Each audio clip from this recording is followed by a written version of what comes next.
Assalamualaikum warahmatullahi wabarakatuh. Innal hamdalillah nahmaduhu wa nasta'inuhu wa nastaghfiruh wa na'udzu billahi min syururi anfusina wa min sayyiati a'malina. May yahdihillahu fala mudhillalah wa may yudlil fala hadiyalah. Allahumma shalli ala sayyidina Muhammadin wa ala alihi wa sahbihi wa mawalah. Amma ba'du. Para jamaah sekalian, baik yang di dalam masjid ataupun di luar masjid yang mengikuti acara ini melalui jaringan, malam hari ini saya akan berbicara tentang ayat yang terampuh. Ayat yang terampuh. Statement mengenai Al-Quran itu ya harus diucapkan sebaiknya atau seharusnya diucapkan diambil dari orang yang ahli Al-Quran. Nah, orang ahli Al-Quran itu banyak, antara lain zaman Nabi itu adalah Abdullah ibnu Mas'ud radhiyallahu anhu. Abdullah bin Mas'ud radhiyallahu anhu. Nah, beliau inilah nanti akan menyebut ayat mana yang disebut ayat yang paling ampuh.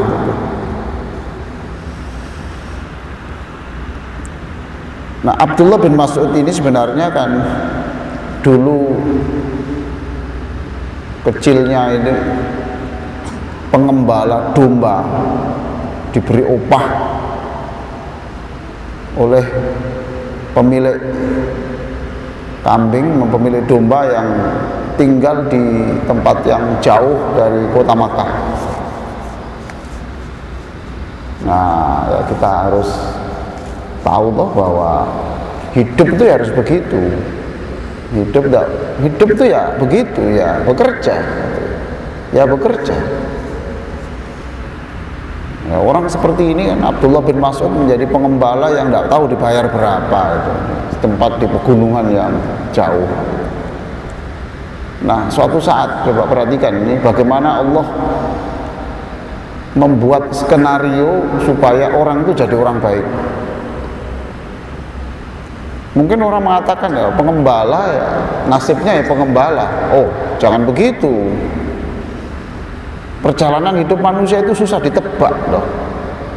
Termasuk perjalanan anak-anak kita ke depan itu seperti apa. Ya sudahlah, mintalah doa supaya anak kita jadi orang mulia. Soal caranya Allah mengantarkan itu biar urusannya Allah. Jangan mendikte-dikte Allah lah. Allah sudah tahu semuanya. Nah, ketika dia mengembala domba itu, dia kedatangan dua tamu. Dua orang ini kehausan loh. Kehausan. Haus dan lapar. Dua orang ini kemudian apakah diizinkan untuk memerah susu domba itu? Ya, Abdullah mengatakan ini bukan milik saya. Ya, kalau begitu mintakan izin dan saya nanti tidak milih yang besar. Saya minta domba yang kecil saja, yang kecil dan masih belum kawin, jadi mustahil lah bisa keluar susunya itu ya. Akhirnya dua tamu itu diizinkan, ya sudah yang kecil itu. Lalu dua tamu itu mengucapkan Bismillahirrahmanirrahim. Ajaib, bisa keluar susunya, bisa keluar susunya, ajaib. Akhirnya dua tamu itu minum susunya. Lalu yang mengembala tadi siapa nanti namanya tadi? Abdullah bin Mas'ud. Nah, kalau mau singkat ya Ibnu Mas'ud gitu. Ibnu Mas'ud ikut minum. Setelah kenyang semua, tamu ini kembali lagi memegang susunya kambing, domba yang kecil tadi, masih kecil itu. Stop, cukup, berhenti. Ya Abdullah penasaran, ini siapa orang ini? Siapa? Ketika ditanya ternyata saya Muhammad. Lah, teman saya ini namanya Abu Bakar. Ya inilah persahabatan Rasulullah dengan Abu Bakar itu sampai begini sejak awal. Jadi persahabatan itu tidak hanya pada waktu di gua Thur ya, tidak, tapi sudah. Makanya kita kalau salam kepada Abu Bakar itu assalamu alayka ya sahiba Rasulillah. Assalamu alayka ya sahiba Rasulillah. Biasanya orang salam kepada Abu Bakar itu kalau sudah di Madinah, karena Abu Bakar kan makamnya bersebelahan dengan Rasulullah. Tapi boleh enggak ya? Boleh enggak? Kita di Surabaya salam kepada Abu Bakar boleh enggak? Boleh enggak? Boleh enggak? Ya boleh Pak. Kenapa enggak boleh? Assalamualaikum ya sahiba Rasulillah. Sebab Abu Bakar ikut penentu perjuangan Islam ini sampai di sini tahu Pak. Boleh tahu kita salam. Saya sering Assalamualaikum ya sahiba Rasulillah. Salam untukmu wahai orang yang menemani Rasulullah. Seperti ini. Menemani dalam gua. Wa ya khalifata Rasulillah. Salam untuk kepala pemerintahan yang mengganti Rasulullah. Dan yang ketiga, assalamualaikum ya man anfaqa malahu kullahu fi hubbillah. Salam untuk wahai Abu Bakar yang menginfakkan seluruh hartanya sebelum kematiannya. Abu Bakar itu kaya. Yang membiayai untuk hijrah ya Abu Bakar. Patut tuh kita beri salam. Nah sejak itu kemudian Ibnu Mas'ud tertarik dengan orang ini. Maka dia meninggalkan pekerjaan sebagai pengembala itu, dia mengikuti Rasulullah dan dia minta diizinkan untuk menjadi pembantu Rasulullah. Maka kalau malam yang mengambilkan air untuk wudhunya Rasulullah adalah Ibnu Mas'ud ini. Yang menyiapkan terumpanya juga Ibnu Mas'ud ini. Oleh karena itu saking dekatnya dengan Rasulullah sampai disebut Ibnu Mas'ud itu sahibu sirri Rasulillah, yang punya menyimpan seluruh rahasia Rasulullah. Nah, setelah masuk Islam ini ternyata bacaannya bagus, Qur'annya cerdas dan bagus. Ini ditantang oleh teman-temannya, siapa yang berani baca Quran di itu dekat orang yang duduk-duduk di dekat Ka'bah itu. Dekat Ka'bah itu ada orang-orang kafir yang sedang duduk-duduk itu. Karena orang kafir dulu kan juga ibadah di Ka'bah itu, Pak. Di Ka'bah. Tawaf juga orang kafir itu. Orang kafir tawaf juga, punya anak ya, anaknya dibawa tawaf. Cuma bedanya dengan orang Islam, kalau orang kafir itu tawafnya telanjang. Lah kita kan tidak telanjang. Saya siap berani. Lalu berangkat, subhanallah. Memang suaranya bagus ya. Yang dibaca itu surat Ar-Rahman, dibaca dengan keras. Ar-Rahman 'allamal Qur'an, khalaqal insana 'allamahul bayan. Itu baca. Orang kafir itu, ini bacaan apa seindah ini? Bacaan apa ya? Orang mana dia? Setelah ditanya apa itu? Ini ayat yang diturunkan untuk Nabi Muhammad. Wah, langsung digepui di sini, dipukuli. Nah, lalu dia ini saking enaknya ya, Rasulullah itu pernah duduk-duduk dengan Umar bin Khattab dan Abu Bakar malam hari, tiba-tiba dicari Rasulullah, tidak ada. Mana Rasulullah? Tidak ada. Dicari, dibuntuti. Ternyata Rasulullah itu mencari tempatnya Ibnu Mas'ud membaca Quran. Rasulullah sampai memuji, kalau kamu ya ingin tahu bagaimana suara Al-Quran ketika diturunkan oleh Allah saya terima, kamu dengarkan suaranya Abdullah bin Mas'ud. Kalau kamu ingin tahu bagaimana suasana saat itu, tanyakan Abdullah bin Mas'ud. Lalu Abdullah bin Mas'ud sendiri ya percaya diri juga. Saya paling tahu, kalau ada orang yang lebih tahu dari saya akan berguru. Siapa? Tunjukkan saya. Jadi asalnya pengembala kambing menjadi ahli Quran ini ya, luar biasa. Tapi perhatikan ya, pada zaman Utsman bin Affan, orang sepinter ini tidak dimasukkan di dalam tim pembukuan Quran, itu tidak dimasukkan. Tidak tahu saya kenapa tidak dimasukkan.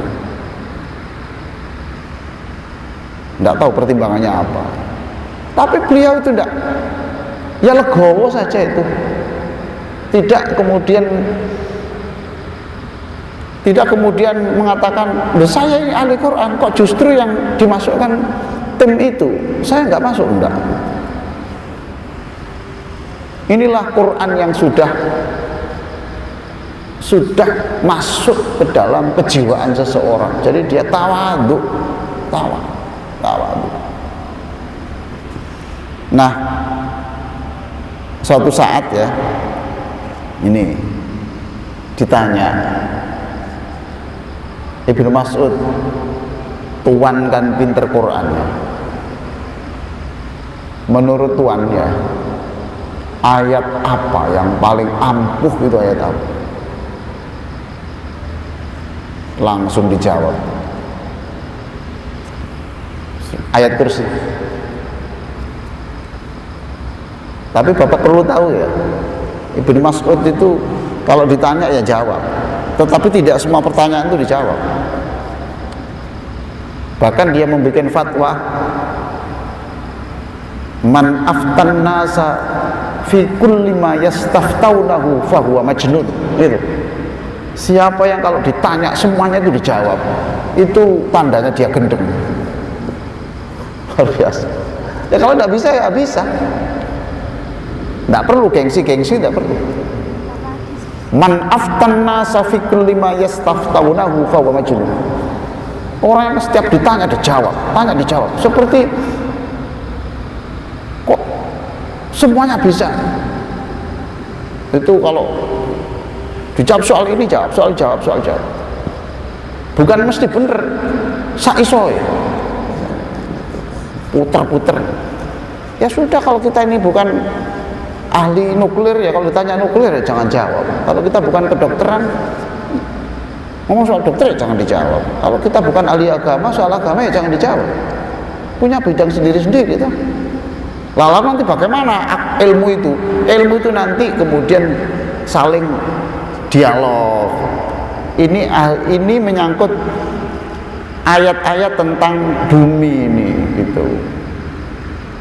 Saya tahu tafsirnya, tapi saya tidak ngerti ilmu bumi, ilmu tentang Gunung Merapi itu seperti apa. Maka saya harus bertanya atau ngaji saja ke ahli geologi. Orang sana tidak tahu, saya tahu ilmunya ini tapi tidak tahu ayatnya. Ayo ke sini sama-sama. Loh gitu loh Pak. Jadi ada silaturahim dalam soal keilmuan, silaturahim dalam soal budaya dan seterusnya. Oh itu ya ayat kursi. Tanya lagi nih, Allah, kalau ayat yang paling tegas isinya apa? Paling tegas, isinya tegas, mantep. An-Nahl 90. An-Nahl, bukan An-Naml. An-Nahl. 90.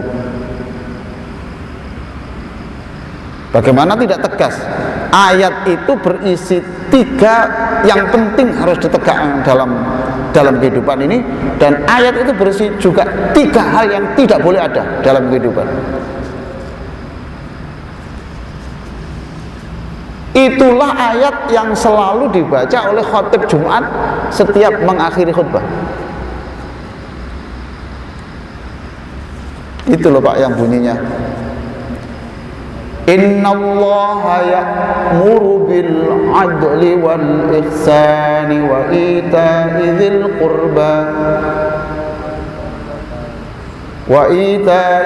qurba terus wa yanha 'anil fahsya'i wal munkari wal baghi ya'idzukum la'allakum tadhakkarun. Itu ayat itu tegas katanya. Allah memerintahkan kamu keadilan. Nomor 1 Pak, keadilan. Sakit Pak, orang diperlakukan tidak adil itu sakit loh. Maka kalau Bapak mendapatkan pelayanan yang menyenangkan Bapak, tetapi itu kemudian menzalimi orang, itu Bapak harus berpikir Bapak telah melakukan kesalahan, kejahatan. Alhamdulillah saya bla bla bla bla bla. Bapak harus berpikir kan, dengan saya diperlakukan seperti ini sebenarnya ada nggak yang terzalimi? Nah kalau Bapak merasa alhamdulillah, alhamdulillah, alhamdulillah, tapi Bapak tahu ada orang yang dizalimi, Bapak berarti melanggar ayat ini. Iya kebetulan Bapak yang mendapatkan fasilitas. Lah yang tidak bagaimana? Kalau kebetulan Bapak yang merasa tidak adil, tidak diperlakukan adil, Bapak lagi ngomel loh. Ini keadilan. Hati-hati sekalian. Orang tua itu kadang-kadang ya tidak sadar kalau dia ini memperlakukan anak-anaknya itu tidak adil, itu kadang tidak sadar. Anaknya ketika saya tanya baru, gimana kamu di rumah? Saya ini Pak, kalau dengan adik saya itu Pak, itu senyumnya bapak saya itu 2 detik, kalau dengan saya itu 1 detik.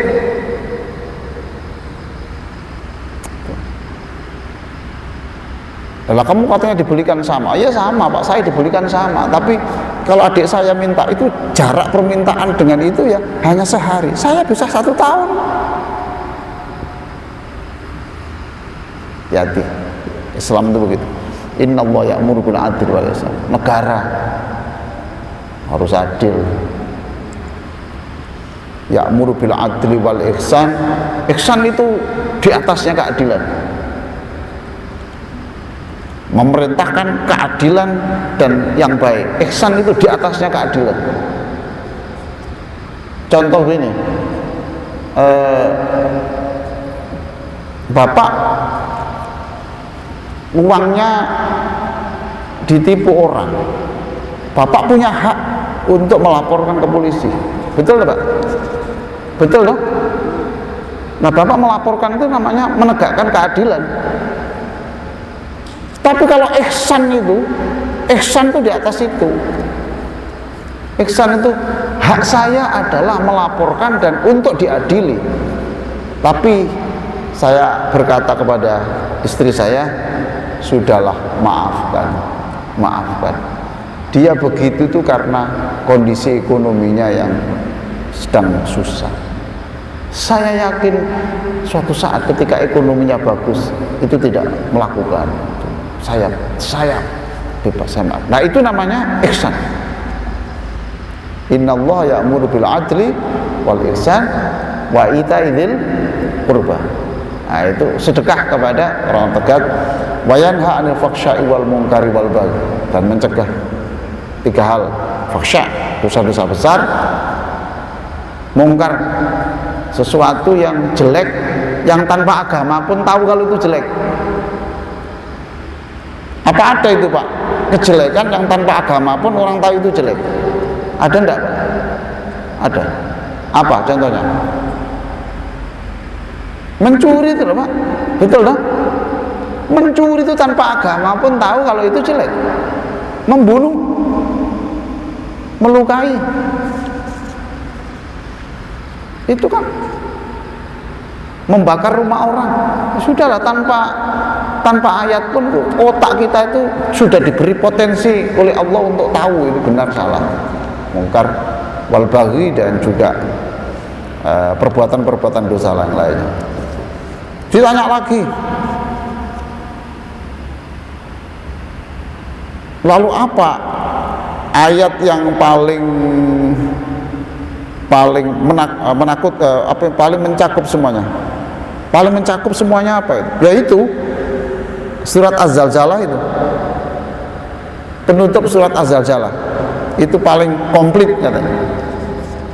Apa bunyinya? 2 ayat penutup surat Az-Zalzalah.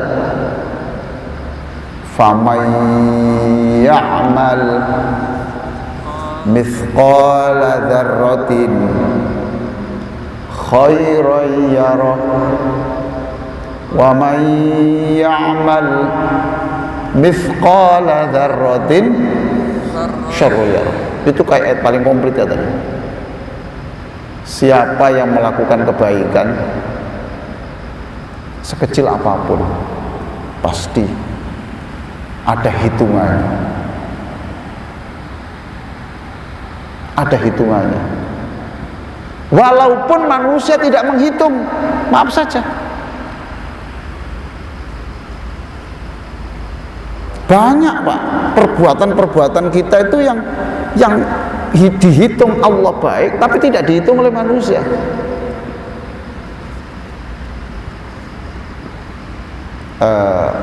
Bapak punya pohon yang berbuah, pohon apa? Bapak punya pohon apa? Mangga. Ada buahnya? Kalau insya Allah berarti belum. Ada. Buahnya banyak, orang datang bilang apa? Orang melihat buah yang banyak itu, orangnya bilang apa? Apa? Minta. Kalau memuji apa? Mengagumi apanya? Buahnya toh? Mengagumi buahnya toh? Luar biasa pohon ini. Kecil tapi wah, sampai kita kalau jalan itu harus menunduk-nunduk gini, takut kebentur buahnya. Manusianya mengagumi buahnya, tapi Allah mengagumi, mencatat yang tidak dihitung oleh manusia. Apa itu? Akar. Ayo, bisa nggak pohon itu tumbuh kalau nggak ada akarnya? Bisa nggak ada buah itu kalau akar tidak mengirim makanan? Betul?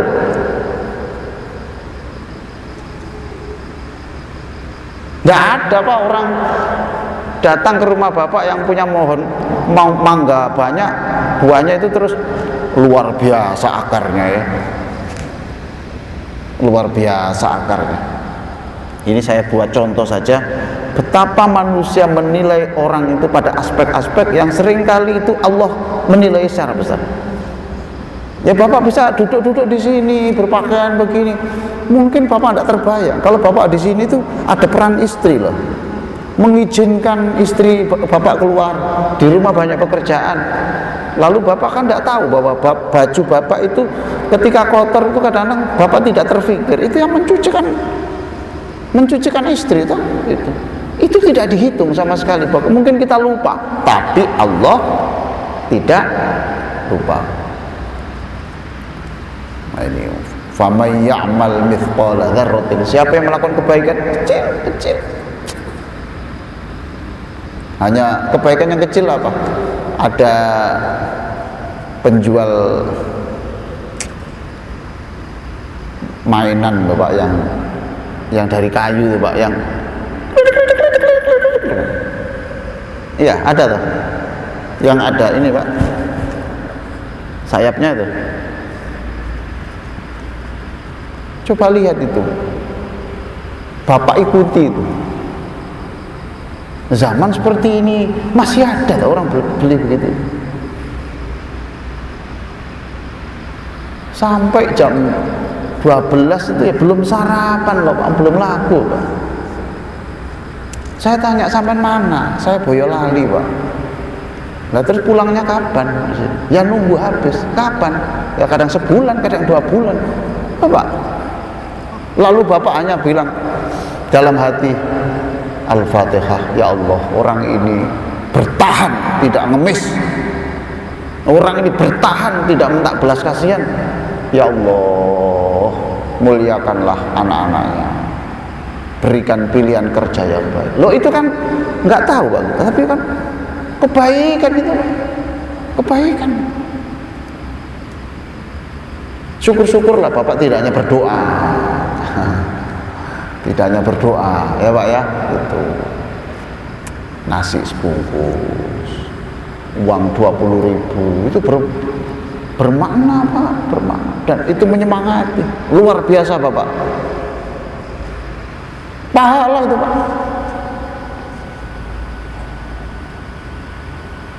Nah terus ditanya lagi Ibnu Mas'ud, ayat apa yang paling menyenangkan, paling memberikan optimisme? Dijawab, Bapak catat, surat Az-Zumar. Az-Zumar ya, Az-Zumar ayat 53. Ini ayat yang paling memberikan harapan untuk manusia.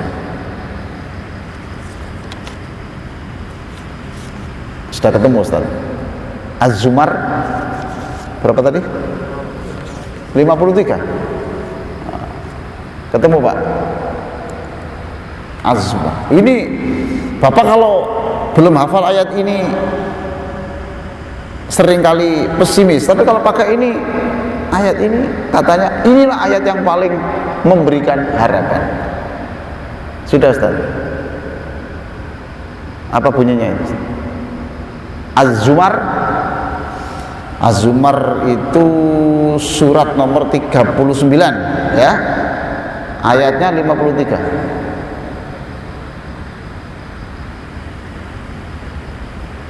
Sudah ketemu Ustaz?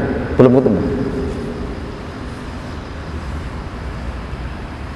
Nah, saya memang menyuruh gini supaya otak kita itu berjalan. Ini kalau tidak saya suruh begini itu lain Pak. Ketika saya tunjukkan dengan saya suruh gini itu beda, nanti daya ingatnya beda. Sudah ketemu Ustaz? Ketemu? Belum ketemu? Nah, ketemu tuh Az-Zumar. Bacanya apa itu? Bunyinya apa Ustaz? Ya, ya itu. Masya Allah. Ini Pak. Qul ya ibadiyalladzina asrafu ala anfusihim la taqnatu min rahmatillah. Innallaha yaghfiru dzunuba jami'a. Innahu huwal ghafurur rahim. Muhammad, katakan kepada hamba saya yang banyak dosa itu loh, la taqnatu min rahmatillah, beritahu jangan putus asa, jangan putus asa terhadap kasih sayang Allah ya. Innallaha yaghfiru dzunuba jami'a. Katakan Muhammad bahwa Allah itu mengampuni dosa seluruhnya, tidak ada yang tersisa. Nah, senang enggak? Senang.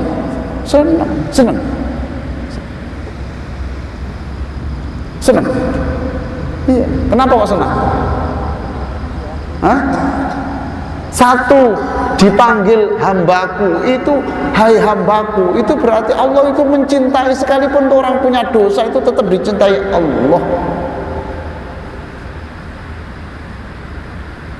Kita ini dihidupkan oleh Allah sekarang ini bisa saja karena kita punya dosa, kemudian saya beri, ini hari apa ini? Rabu. saya hidupkan kamu ya Kamis, barangkali nanti dengan Kamis dosamu habis. Ada, saya beri kesempatan. Kamu masih jahat dengan orang, ya, jahat dengan istrimu, jahat dengan tetanggamu, ya, saya beri kesempatan hari Kamis, barangkali besok berubah. Tuh. Muhammad katakan kepada hambaku yang banyak dosa, la taqnatu min rahmatillah, jangan putus asa, jangan. Innallaha yaghfiru dzunuba jami'a, Allah itu mengampuni seluruh dosa jami'a. Innahu huwal ghafur, sungguhnya dia Allah itu al-ghafur, suka mengampuni, ar-rahim, juga sangat menyayangi. Surat apa tadi? Az-Zumar ayat 53. Ini ayat yang paling memberikan optimisme. Kalau nggak ada ayat ini, Pak, jadi apa kita ini? Kita ini banyak dosa. Ayo kita baca supaya Bapak tidak, atau ibu-ibu tidak pesimis memandang ke depan itu. Waduh Pak, saya ini Pak sudah berlumuran dosa. Kasih ayat ini. Saya ini Pak, sudah. Dosa syirik pun itu diampuni kok. Pernah menyembah apa? Menyembah Allah, menyembah pohon, menyembah apa, itu diampuni semuanya. Asalkan itu sebelum matinya sudah minta maaf. Ayo kita baca sama-sama. A'udzu billahi minasyaitonir rajim. Qul ya ibadiyalladzina asrafu ala anfusihim la taqnatu min rahmatillah. Innallaha yaghfiru dzunuba jami'a. Innahu huwal ghafurur rahim.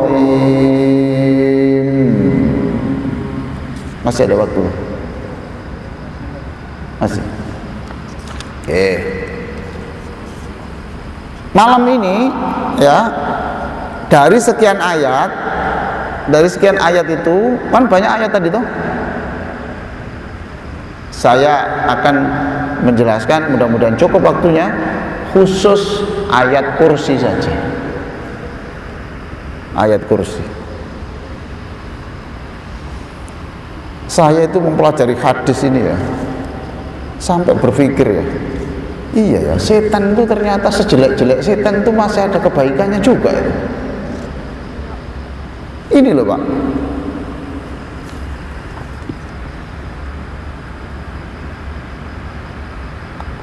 Abu Hurairah itu cerita kepada Nabi,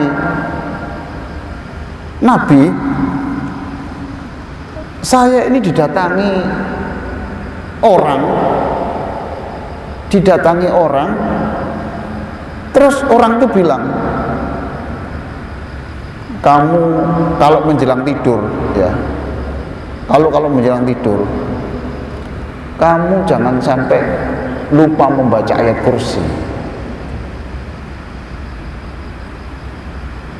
Selama kamu membaca itu, maka selama kamu tidur sampai pagi itu dijaga Allah, dan kelompok-kelompok kami itu tidak akan berani mendekati kamu, tidak berani.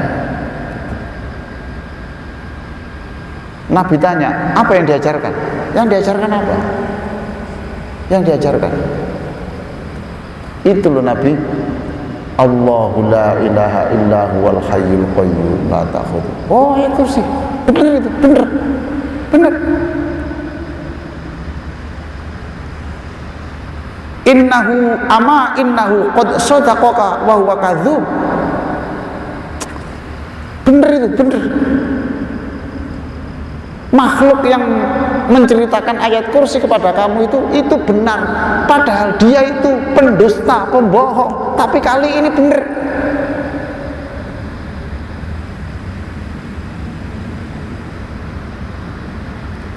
Terus Rasulullah tanya Abu Hurairah, kamu tahu enggak siapa yang ngajari kamu tadi? 3 malam diajari itu. Kamu tahu enggak yang ngajari kamu 3 malam tadi itu siapa itu? Zaka syaiton. itu setan. Loh, berarti setan itu ya kadang-kadang ya ada baiknya juga ya. Subhanallah. Jadi sejelek-jelek setan itu ada baiknya, apalagi sejelek-jelek manusia itu pasti punya kebaikan juga toh.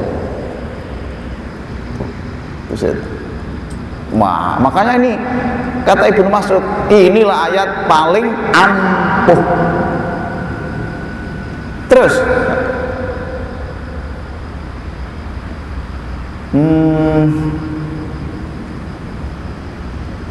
Nabi bersabda juga begini, man qara'a ayatal kursi dubura kulli sholatin maktubah. Kalau tadi itu menjelang apa? Tidur toh?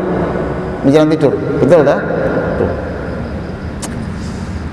Ayat kursi toh Pak, jangan sampai ketiduran tuh pegang HP lah ya.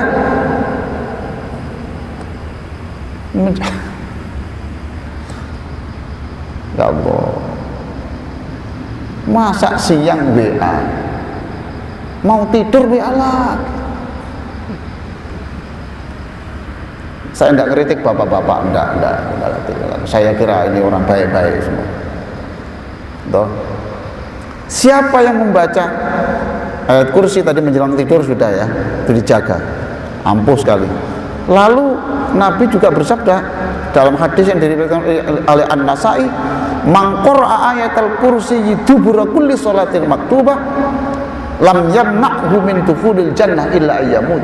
Siapa yang setiap selesai sholat fardu membaca ayat kursi, maka orang itu tidak ada satupun yang menghalangi dia masuk surga kecuali satu, kematian. Ampuh bener ya, luar biasa. Jadi siapa yang setelah selesai sholat baca ayat kursi, berapa detik itu kira-kira? 1 menit? 1 menit? Nggak ada tuh kira-kira? Allah la ilaha illallah. Tapi kalau dilakukan ya 1 menit. 1 menit. Masya Allah. Lalu Abu Ayyub juga pernah didatangi setan juga ya.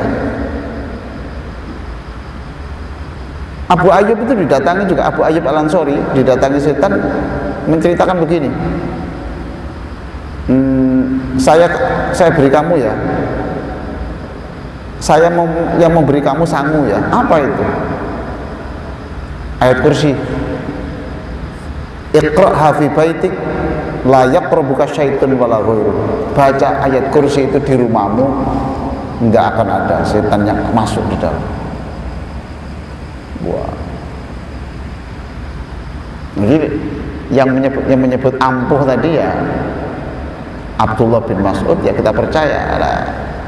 Saya ingin menjelaskan suatu saat ya, mengapa ayat kursi itu kok begitu besar kekuatannya, kok ampuhnya begitu. Nanti suatu saat saya jelaskan isinya. Saya sudah punya catatan agak panjang tentang tafhim ayat kursi. Baik, Bapak Ibu sekalian yang sangat saya hormati, waktunya sudah habis. Kalau ada pertanyaan-pertanyaan silakan.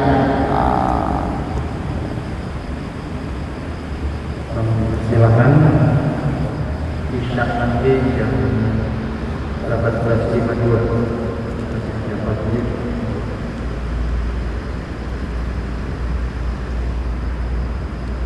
Assalamualaikum Prof. Ali. Saya ini pembaca bukunya Prof. Ali Terapi Sholat Bahagia. Iya, terima kasih. Saya Prof. Ali. Saya ingin bertanya bagaimana menasihati diri saya sehingga dunia orang yang terkasih cinta saya tidak terlalu berlebih, sehingga ketika saya ditinggalkan bisa dengan ikhlas menerimanya. Saya mohon nasihatnya, Prof. Iya. Ini ada pertanyaan. Kiat apa yang bisa mengantarkan saya ini mencintai sesuatu tidak berlebihan sehingga ketika berpisah itu tidak down, tidak apa ini, sebenarnya itu juga ayat kursi Pak, tapi ayat kursi bukan hanya dibaca Pak, ditadaburi. Coba Bapak baca ayat kursi, Bapak baca coba. La wal hayyul qayyum la ta'khudhu sinatun wa la nawm. Terus cukup sampai di situ. Lahu ma fis samawati wa ma fil ardh.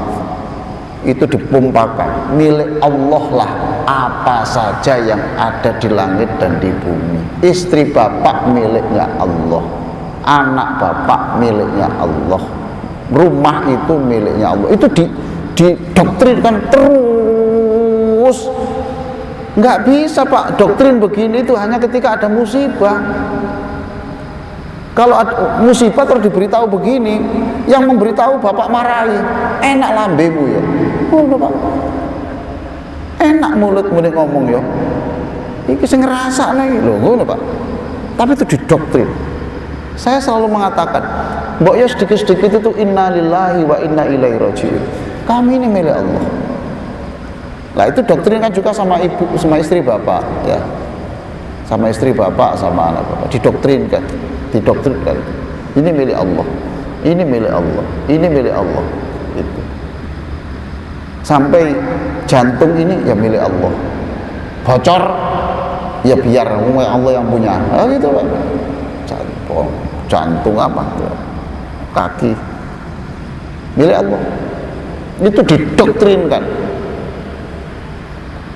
Kalau nunggu musibah didoktrinkan, nggak bisa Pak ini. Wong ini menyangkut kekuatan mental kok, hanya setengah hati, hanya beberapa detik. Wong kita itu loh, menguatkan kaki kita supaya kekar saja itu perlu latihan 5 tahun kok. Ini soal iman nggak dipompakan. Nah, nanti akan saya jelaskan ayat kursi itu. Silakan Pak. Assalamualaikum warahmatullahi wabarakatuh. Ini kalau Bapak ingin tahu caranya menghadapi yang agak stres-stres itu, tanyakan ini orangnya ini. Ini dulu sudah hampir mati orang ini. Tuh. Iya Pak ya dulu, tahun berapa itu? Saya suruh latihan sembahyang. Wis, ojo dipikir, matek ya wis loh. Itu doktrin. Ini padahal sudah mati ya wis, bapak wis urusan Gusti Allah apa mikirin wedi loro wedi dokter ya. Akhirnya alhamdulillah ketemu lagi di sini. Silakan Bapak. Ya Prof, saya mau tanya. Ada hadis yang mengatakan syaitan lebih takut pada orang yang sedang tidur dibandingkan dengan orang yang sedang sholat. Ya orang alim yang tidur dan orang yang sedang sholat, maksudnya ahli ibadah. Jadi yang saya tanyakan, ahli ibadah itu kriterianya apa? Karena saya sendiri takut, maka saya seorang ahli ibadah yang bodoh, saya gitu. Jadi definisi ahli ibadah kan beberapa hadis mengatakan lebih baik dari ibadahnya ahli ibadah sekian tahun. Jadi kesannya tuh ahli ibadah itu rendah kedudukannya. Ahli ibadah rendah. Ya maksudnya dibanding dengan orang yang berilmu lah kata itu.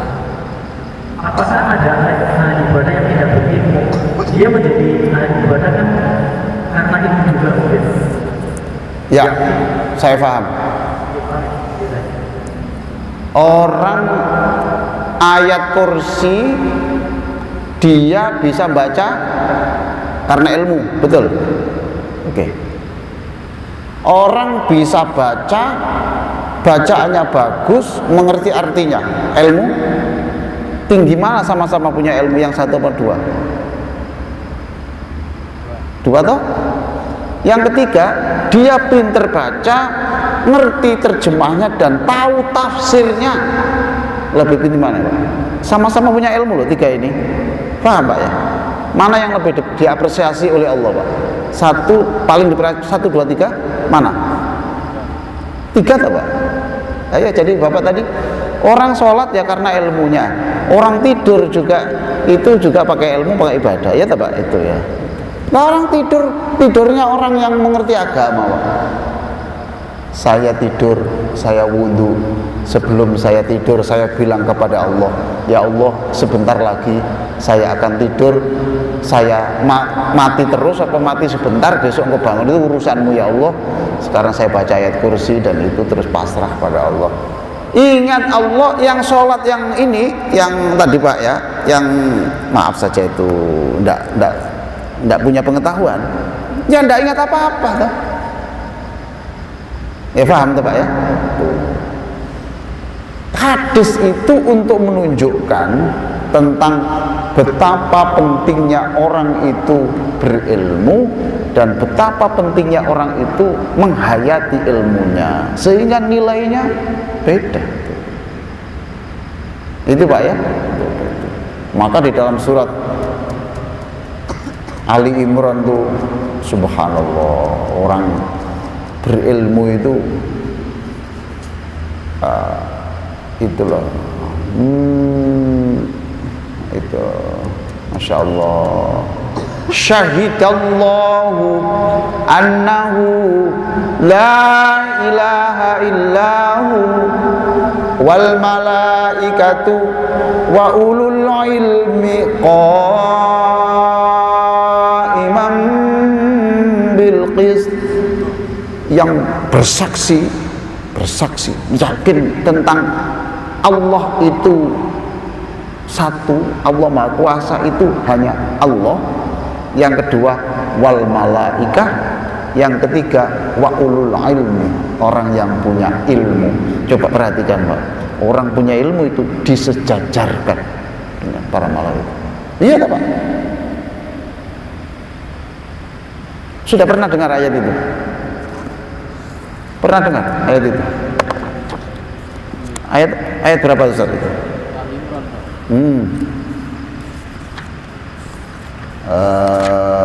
Ini syahidallah kecil kebayatin ketemu Ali Imran 18. Jadi gambarannya seperti itu Pak ya.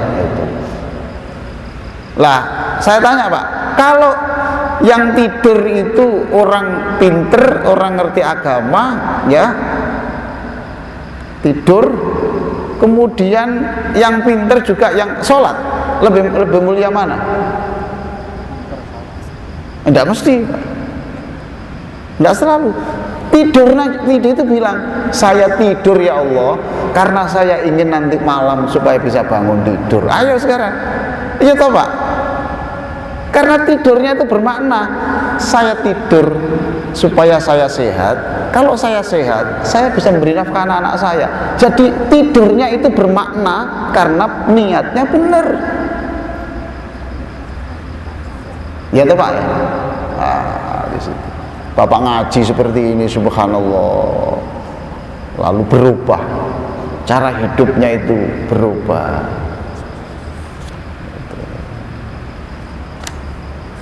Ini Pak, Ali Imran 18. Syahidallah annahu la ilaha illa huwa wal malaikah wa ulul ilmi qa'iman bil qist, yaitu orang-orang yang berilmu dan dia punya komitmen untuk menegakkan keadilan.